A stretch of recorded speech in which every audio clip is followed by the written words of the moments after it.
noite para o Matheus, boa noite para a Ellen, que vai estar me ajudando hoje aqui na entrevista.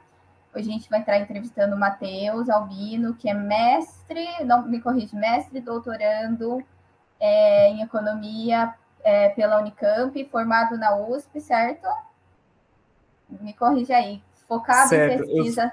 Pode falar. Eu sou doutorando em demografia, né, mestre e doutorando em demografia. Minha formação de graduação é economia. Tá bom, certinho. E também faz parte da mobilização do PT lá em Campinas, né? Coordenador lá dos pós-graduandos da... Como é que é mesmo? Que eu já até esqueci, que estou nervosa. Coordenador da Associação dos Pós-Graduandos da Unicamp. Então tem aí uma ampla gama de coisas que faz aí, ajudando a democracia brasileira. Agora a Ellen vou passar para a Ellen a palavra.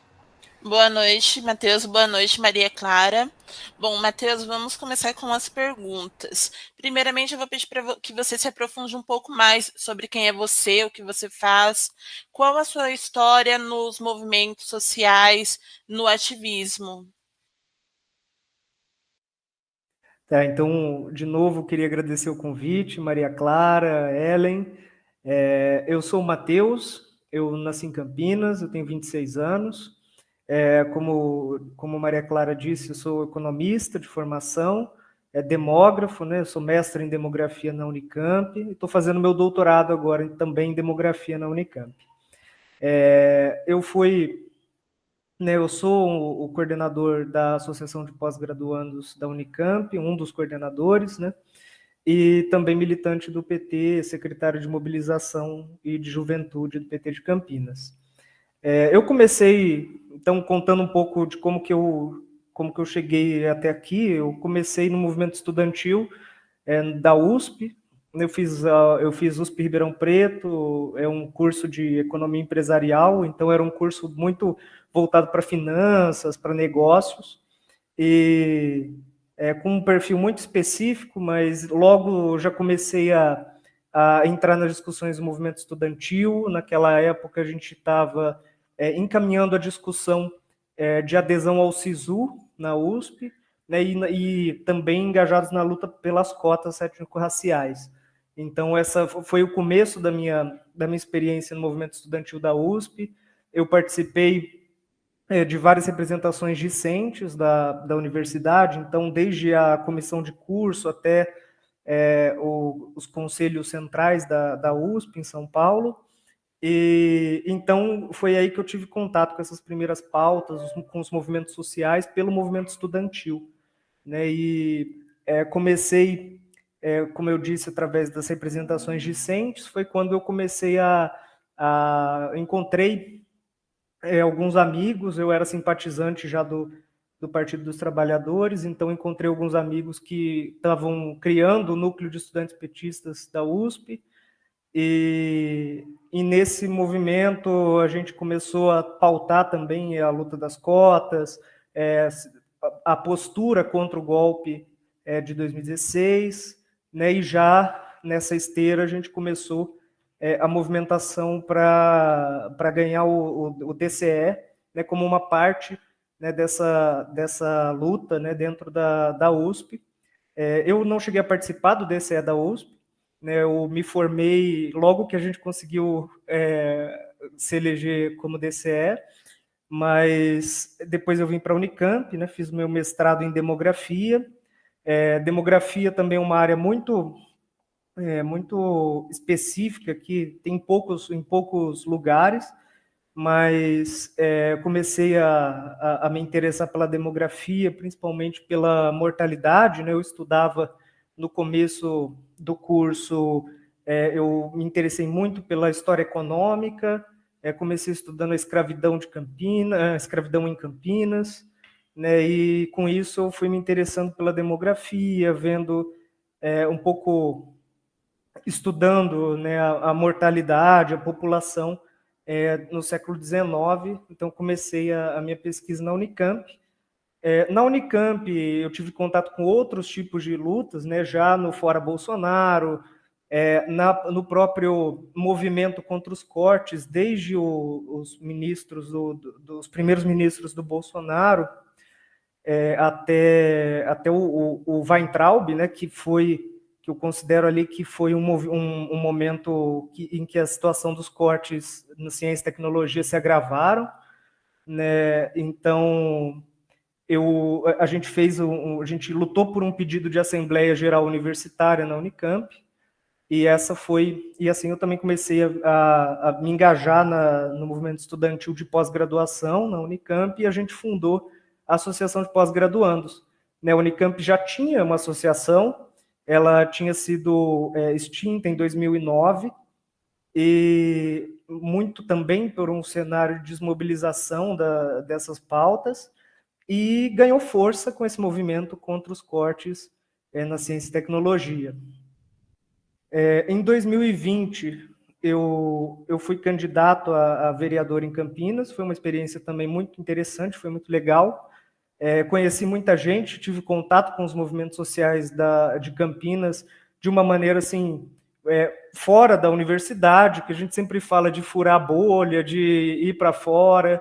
Então, acho que foi um movimento de também ampliação para as pautas da cidade, que eu acho que foi muito interessante também para mim, pessoalmente, e para todas as pessoas que apoiaram nesse projeto. Na Unicamp, a gente continua hoje com a luta das cotas étnico-raciais e sociais, tanto nos colégios técnicos, que a gente conseguiu recentemente, quanto na pós-graduação, que a gente pretende avançar nessa pauta. Ainda tem poucos cursos que aderiram às cotas, mas a gente está fazendo um esforço para essa ampliação e democratização da universidade.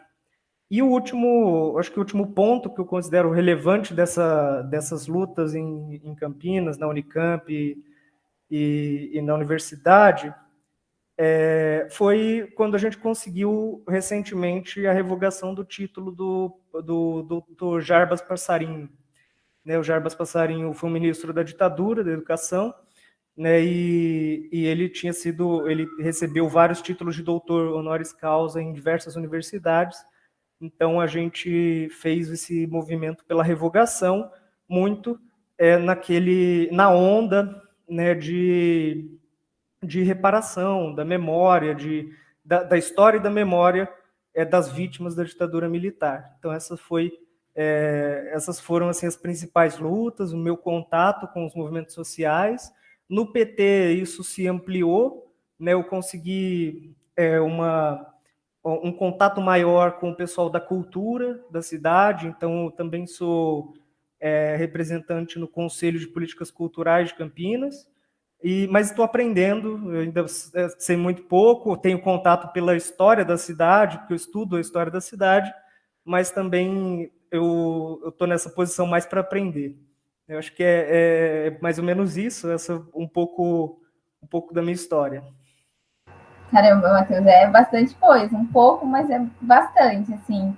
E queria fazer um ponto, o Weintraub, inclusive, que é professor da Unifesp Osasco, ainda, a gente já tentou tirar ele, mas está difícil,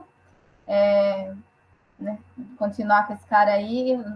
Ainda bem que eu não tenho aula com ele no meu curso, mas muito interessante a sua história, principalmente aí em Campinas. Eu sou aqui do interior de São Paulo, então eu tenho também bastante contato aí com Campinas. Campinas que é uma cidade bem rica e que teve bastante da escravidão, do agronegócio, que sofreu com isso, e até hoje, a gente vê uma cidade super elitizada. Já comecei meu curso aí na Facamp, hiper elitizada a faculdade, mas muito legal. Agora eu queria te perguntar um pouco quais que foram as formas de autoritarismo que você encontrou, não só durante a sua trajetória na militância, na academia, mas também durante a sua pesquisa acadêmica, assim, os autoritarismos que mais te impactaram e que você encontrou ali, que fazem tendo a crise da nossa democracia,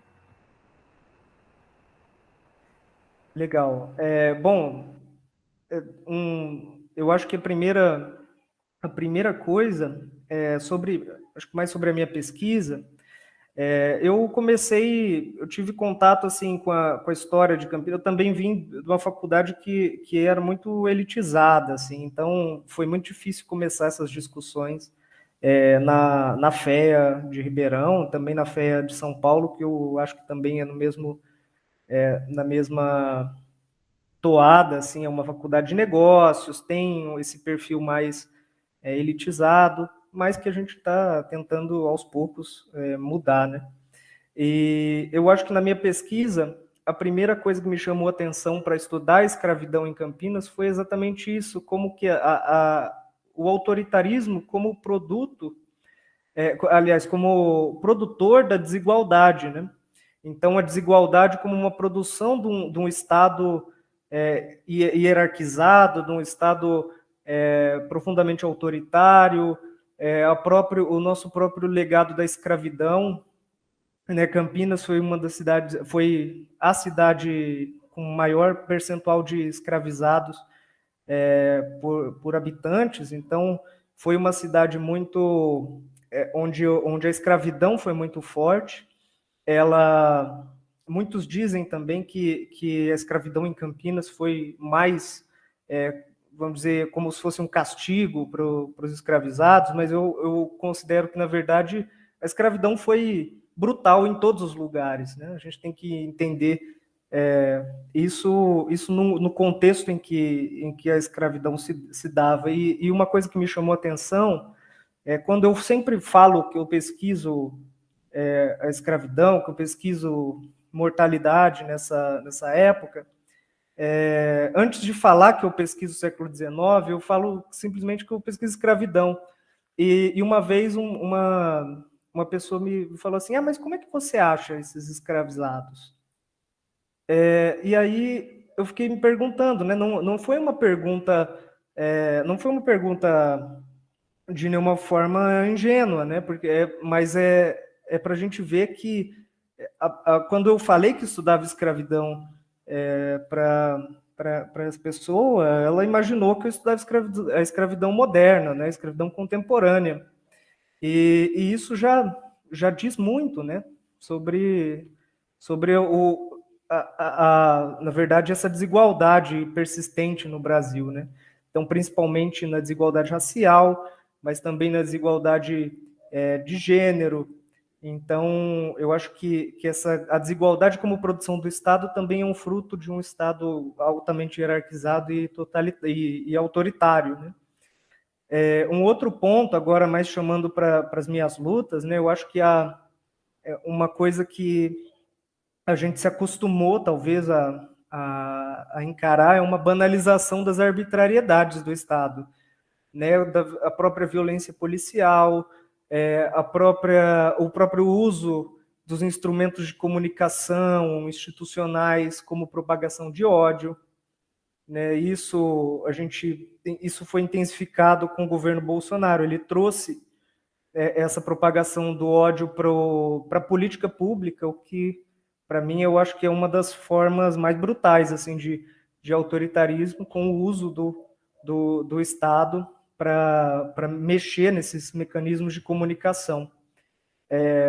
Um outro ponto que a gente viu com a pandemia, uma outra forma, talvez, de autoritarismo, é esse negacionismo, né? O Estado escolhendo, na verdade, quem vive, quem deve ser exterminado, né? Com essa política negacionista. Então, no fundo, é isso, né? No fundo, é necropolítica, né? É o Estado escolhendo mesmo quem merece e quem não merece viver. É quando ele faz esse tipo de escolha, usando também, como a gente viu na pandemia, a estrutura do Ministério da Saúde, do Ministério da Educação, promovendo esse tipo na verdade, política, né? Então, eu considero essa também uma forma de autoritarismo que a gente vê com muita facilidade, né?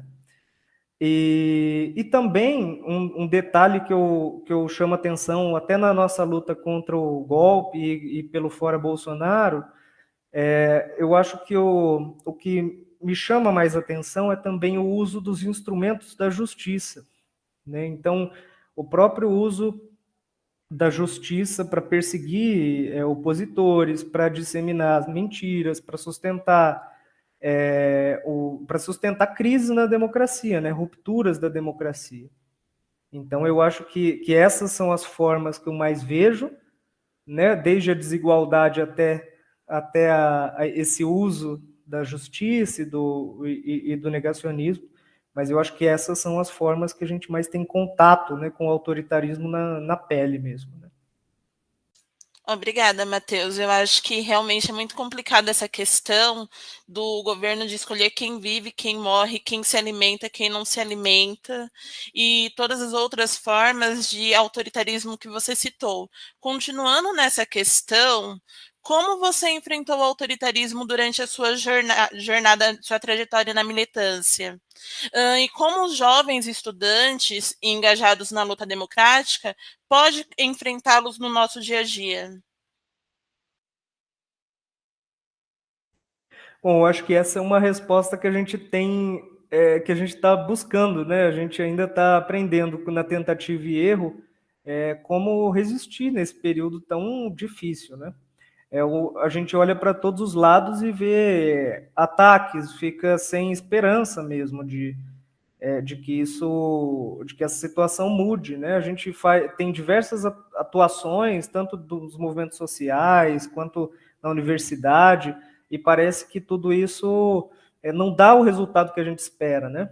Mas eu acho que existem diversas formas de resistência e de formas de combate a essa repressão, né? Ao autoritarismo, né?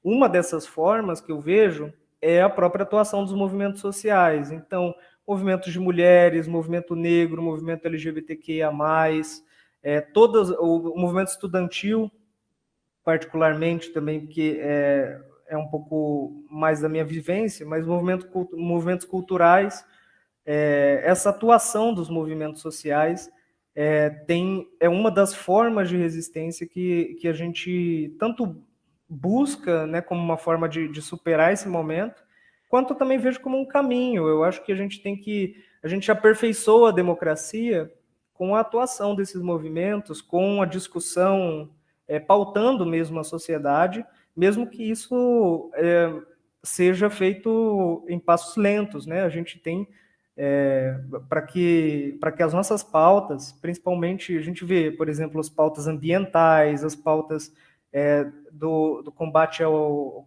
racismo, pautas do próprio combate ao fascismo, né, do próprio pauta antifascista, né, são pautas que tem uma resistência na sociedade, que não deveria ter, mas que tem uma resistência, e que a gente caminha muito devagar. Então, eu acho que a atuação dos movimentos sociais ajuda nesse ponto de pautar mesmo a sociedade. Outra coisa que a gente viu particularmente na pandemia foram os movimentos de solidariedade. Então, a gente teve muitos movimentos na falta de uma política de Estado, a gente teve muitos movimentos de amparo comunitário, mesmo movimentos de vizinhança, um fortalecimento até dos movimentos de bairro. A gente viu isso muito no PT, com as discussões de retomar o que se tinha antes no partido, mas a retomar a discussão dos núcleos de base, né? Então, desses espaços em que a atuação político-partidária também se dava, e que também ajudam nesses movimentos de solidariedade, principalmente de ajudar de ajudar determinadas comunidades que sofreram mais com a pandemia, né? Então, isso também é uma forma de resistência. Uma outra forma, e que eu acho que também é interessante a gente falar, é a própria pressão com as manifestações, né? A própria pressão nas ruas tem feito com que boa parte dos retrocessos que aconteceram não se prolongassem, né? não avançassem, né? Então, quando a gente fala, por exemplo, de reunir na Unicamp os estudantes, os funcionários e os docentes em torno da pauta contra os cortes da educação e da ciência e tecnologia, a gente está falando de uma pressão clara da universidade, de que existe um limite para todo aquele retrocesso. Então, eu acho que essas são formas também de lidar com esse tipo de postura autoritária, né? um ponto que tem a ver com isso, né, tem a ver com as manifestações, e que a gente também viu no movimento Fora Bolsonaro, foi a organização político-partidária tomar um novo espaço, né? Então, a gente se organizar de novo, tomar lado mesmo, um lado político. Eu acho que isso foi muito importante, e eu acho que isso fortalece a democracia. A gente tem vários mecanismos para tirar governos autoritários, e um deles, eu acho que a democracia nos dá isso, é pelas eleições. Eu acho que se a gente quer se organizar também para formar um programa de uma sociedade mais justa, né, a gente precisa também se organizar na política. A gente vê uma resistência muito grande ainda na sociedade também a isso, né, a esse tomar lado, a esse tomar partido, de fazer esse tipo de movimento político, mas eu acho que é muito importante, né? Eu tomei a decisão de entrar para o PT no segundo turno de 2018, porque antes eu também eu já tinha contato com alguns militantes, com os simpatizantes, com os movimentos sociais, mas eu tinha muito medo, né? Tinha ainda muita resistência. E em 2018, o nosso medo acabou fazendo nascer também um pouco isso que a gente vê hoje, né? Então, o Bolsonaro também foi uma, vamos dizer assim, uma consequência também dessa despolitização, dessa aversão à política, que precisa ser revertido para que a gente consiga resistir a isso, né? E agora, falando um pouco mais da experiência de como um universitário, como o pessoal do movimento estudantil tem lidado com esse tipo de autoritarismo, é a difusão do conhecimento científico, né? Difusão do conhecimento científico foi uma das formas também de a gente mostrar para a sociedade a importância da educação, da ciência, de como isso fez com que a gente melhorasse de uma situação em que se morria 4.000 pessoas por dia de uma doença, para uma situação em que as pessoas estão vacinadas e que isso tem desacelerado. Então, eu acho que isso foi um movimento muito importante, da gente usar o nosso conhecimento para mostrar para a sociedade, convencer a sociedade de que o investimento na educação e na ciência também são importantes formas assim de fortalecer a democracia, né? A gente, principalmente entre os pesquisadores, a gente acabou tendo que fazer muito uma ponte, de tornar a nossa linguagem mais compreensível para a sociedade, para que a gente tivesse um reconhecimento maior do que a gente faz. Então, eu encarei isso porque eu estudei no mestrado mortalidade no século XIX, mas quando eu falo em mortalidade do século XIX, é muito abstrato para algumas pessoas.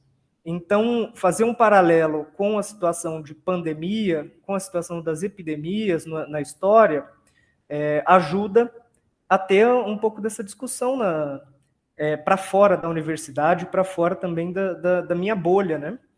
Então, acho que essa também foi uma das formas de resistência. E por fim, o que eu acho que o que mais é interessante é que, com o contato que eu tive com o pessoal dos movimentos de cultura, eu também tendo a achar que uma das formas de resistência que também são muito importantes para a gente agora é a própria função das artes, né, do humor e da arte. Então, quando a gente fala, eu vi recentemente uma notícia de que os brasileiros procuram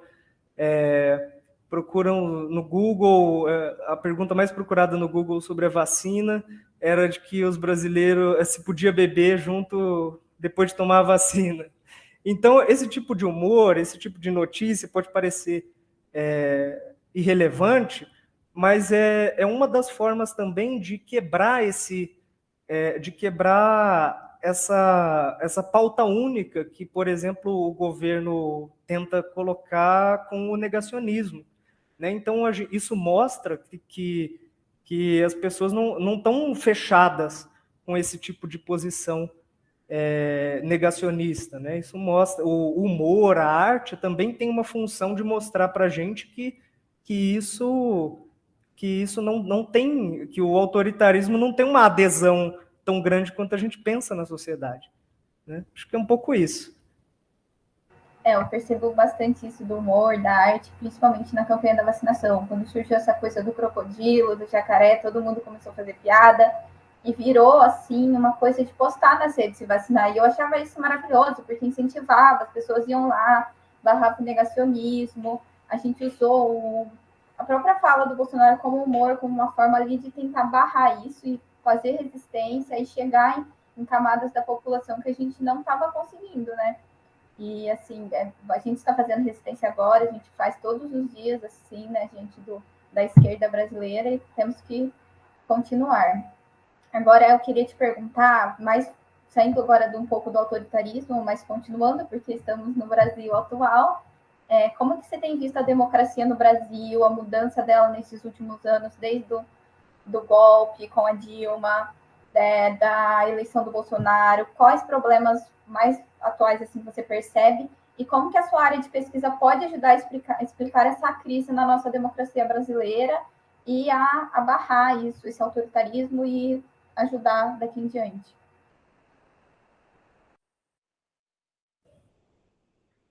Bom, eu acho que, primeiro, quando é muito difícil avaliar mesmo a democracia enquanto a gente está vivendo um momento, mas eu acho que a gente tem que ver a democracia não como uma coisa abstrata de se basear numa democracia perfeita, né? Eu acho que a gente tem que fazer em termos comparativos entre o que a gente tem hoje e o que a gente tinha ou o que outros países têm, né? Então, na verdade, eu acho que existem contextos mais e menos democráticos, e eu acho que hoje o Brasil é menos democrático do que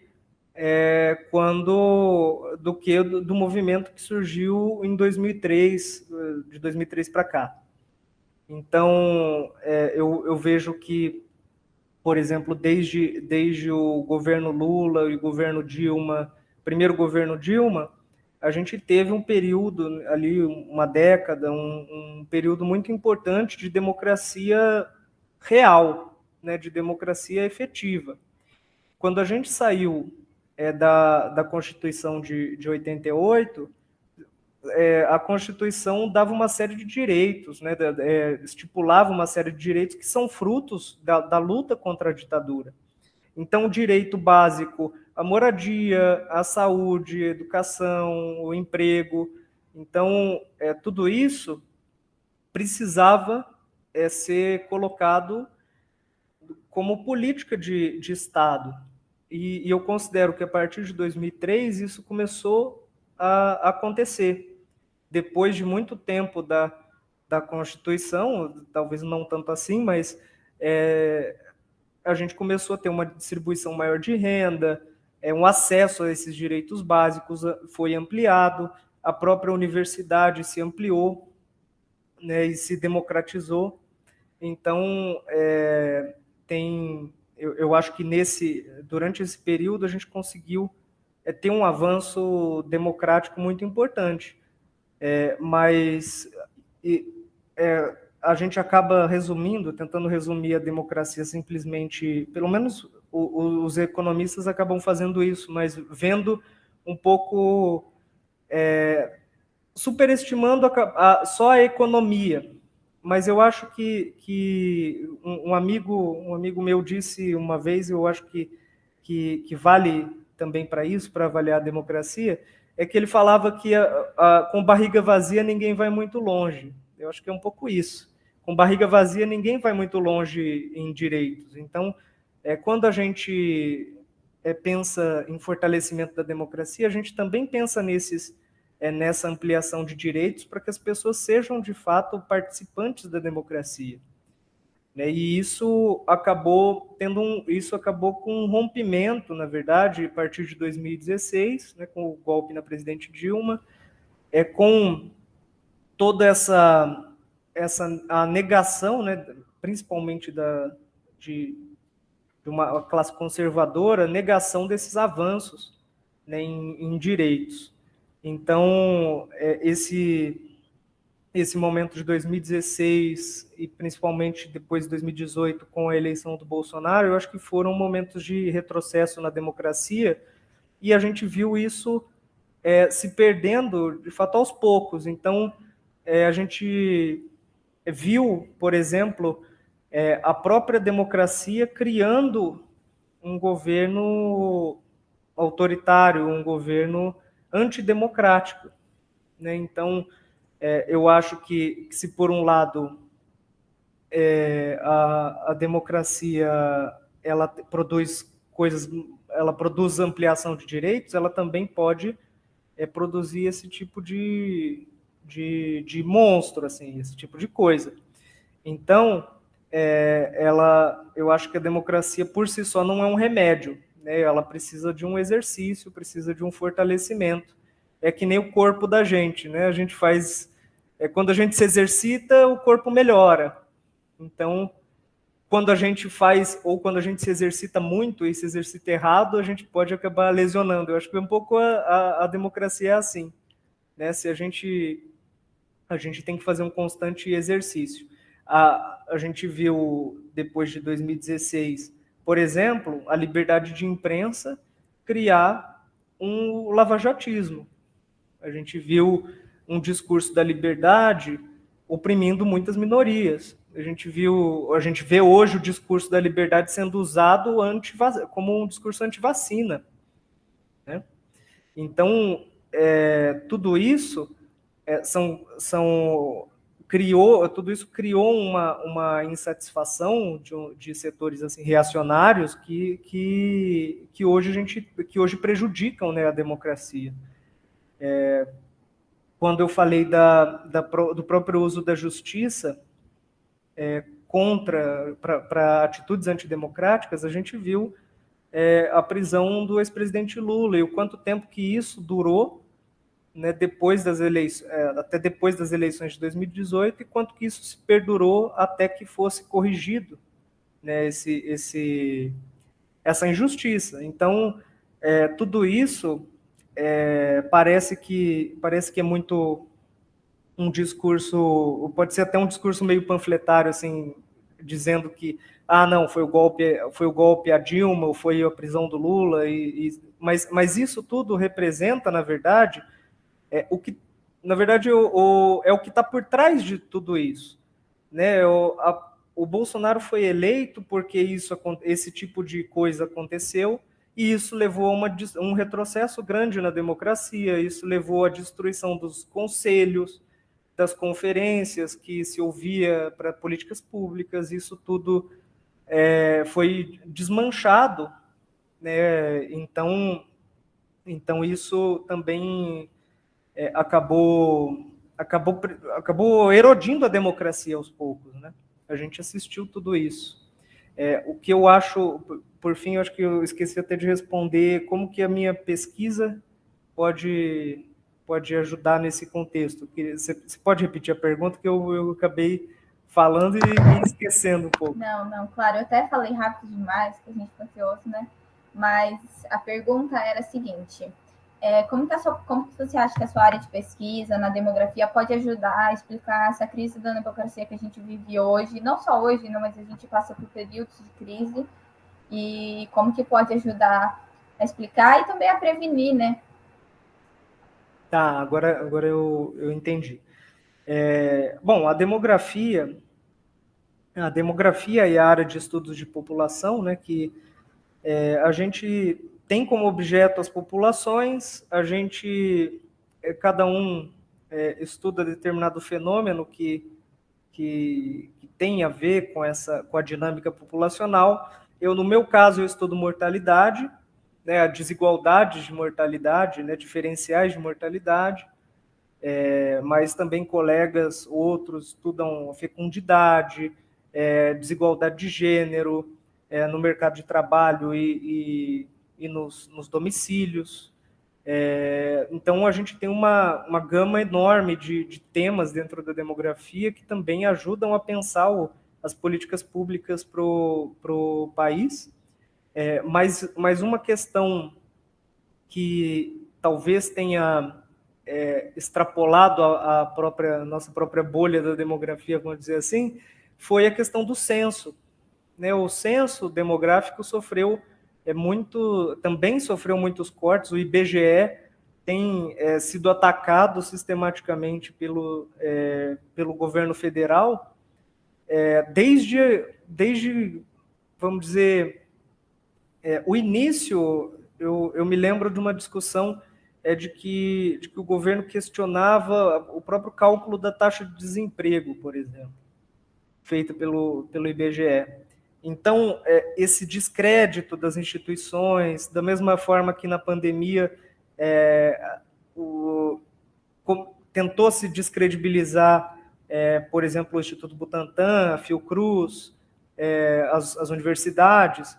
Então, isso aconteceu também com os órgãos de demografia, com o Sistema, né, Nacional de Estatística, principalmente com o IBGE, mas não só. Né? Então, a própria discussão do censo, de cortar questões do censo, de tentar limitar o acesso à informação, de tentar esconder os dados, tudo isso foi uma política que a demografia se posicionou contrária e tem resistido aí ao longo desses últimos anos. Então, eu me lembro que, acho que a última reunião presencial que a gente fez da Associação Nacional foi uma de estudos de população, foi em 2018, se eu não me engano, um pouco antes das eleições, e lá já se dizia que as estatísticas corriam risco, a gente corria risco de um apagão estatístico no Brasil. Então, de você não ter informações suficientes para subsidiar as políticas públicas. Então, e isso tem acontecido. Né? A gente vê isso com os dados de emprego, né? de desemprego, a gente vê muito isso com os dados da Covid, que teve que surgir um consórcio de veículos de imprensa para dar as informações, para consolidar as informações dos municípios, né, das mortes de Covid-19.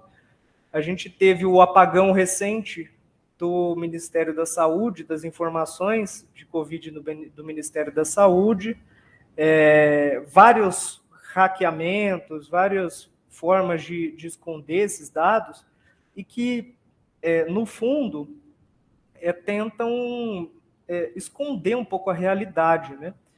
Por que o censo é uma questão política também? Eu acho que o censo, ele ser feito agora, ele era para ter sido feito em 2020, veio a pandemia, mas também vários problemas políticos dentro também derivados desses cortes, mas o censo ele mostra uma realidade, né? Ele mostra a realidade do país. Então, em todos os aspectos, é a pergunta, é a pesquisa mais completa que a gente tem sobre os brasileiros. Então, o último censo foi feito em 2010. A quem interessa, vamos dizer assim, quem interessa não ter a comparação de 2010 com 2020 ou com 2021. Isso é uma questão também política, né? Porque a gente vai ver nos dados uma realidade de aumento do desemprego, de agravamento da desigualdade, de falta de poder de compra da população. Então, a demografia tem resistido nisso em tentar mostrar essa realidade que hoje está sendo escondida. Né? Os cortes eles são propositais para que essas informações não surjam, né? E para que a gente não tenha esse tipo de debate. Obrigada, Matheus. Continuando na questão da democracia, mas agora trazendo um pouco para São Paulo, principalmente para a região de Campinas. Como você percebe essa questão da democracia em São Paulo, em Campinas? Como você vê a juventude da Unicamp lutando referente a isso? Se tem perspectivas de mudança após as eleições? Se você percebeu um aumento maior na movimentação na luta política, democrática, nesses últimos 2 anos de pandemia e com o aumento da crise política brasileira?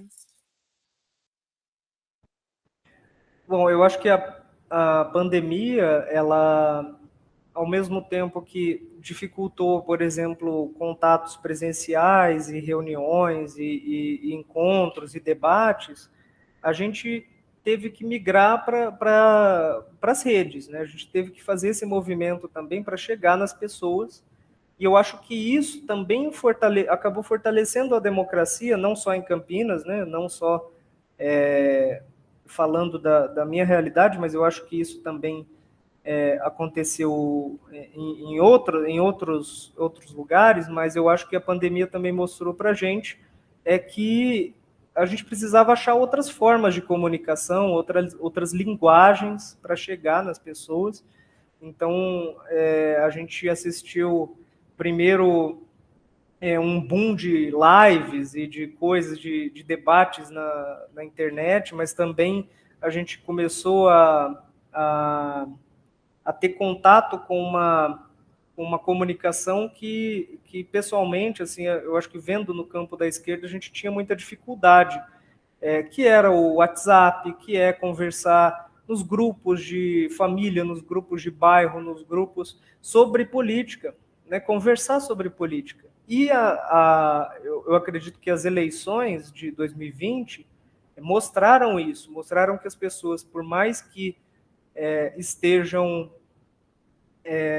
ausentes do debate público, muito pela dificuldade que as pessoas têm passado, né, pelo desemprego, pelo agravamento da situação da própria situação da pandemia, né, pela vulnerabilidade econômica. Por mais que esses problemas tenham se agravado, as pessoas estavam interessadas e receptivas à política, que era uma coisa que desde 2018 a gente não via.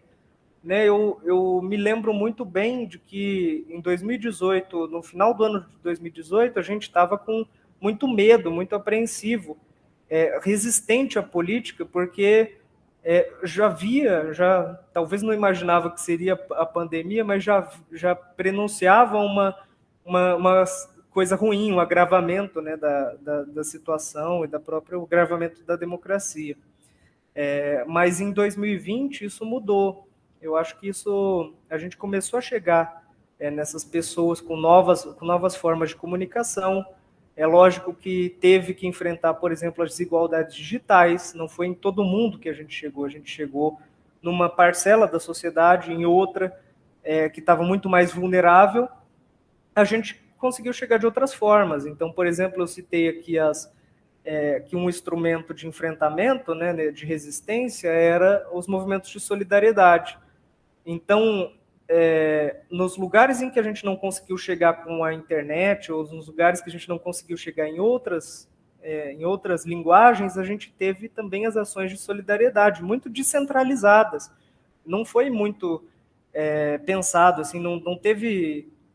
Os partidos, os movimentos sociais tiveram muito envolvimento nisso, mas também foram ações, a gente viu ações de solidariedade entre pessoas comuns mesmo, de ajudar a própria vizinhança e tudo mais. Então, isso gerou uma receptividade positiva, eu acho.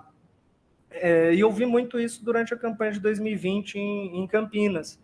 Né? As pessoas mais receptivas, na feira, querendo conversar, querendo conhecer mais